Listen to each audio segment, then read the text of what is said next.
Wait lang. Chillax lang. Alam ko hindi nyo gustong pakinggan ng mga ganitong information video eh. Gusto nyo kasi yung mga chismis. Mamaya na tayo magchismisan. Papakita ko muna si kuya.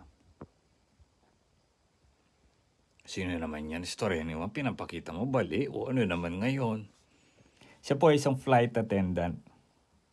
Nabalian po siya dahil nagbagandang loob na tulungan ang isang pasahero na buhatin ang kanyang maleta.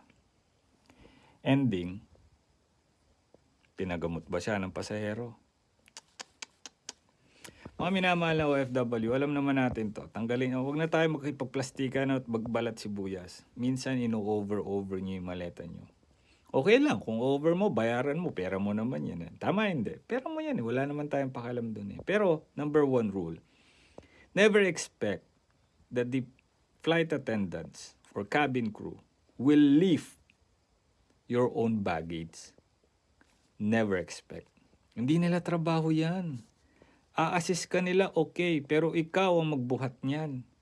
Number one rule, kapatid ha, bagahe mo, buhat mo. Kung hindi mo kayang buhatin yung maleta mong mabigat, edi huwag mong sobrahan ng laman.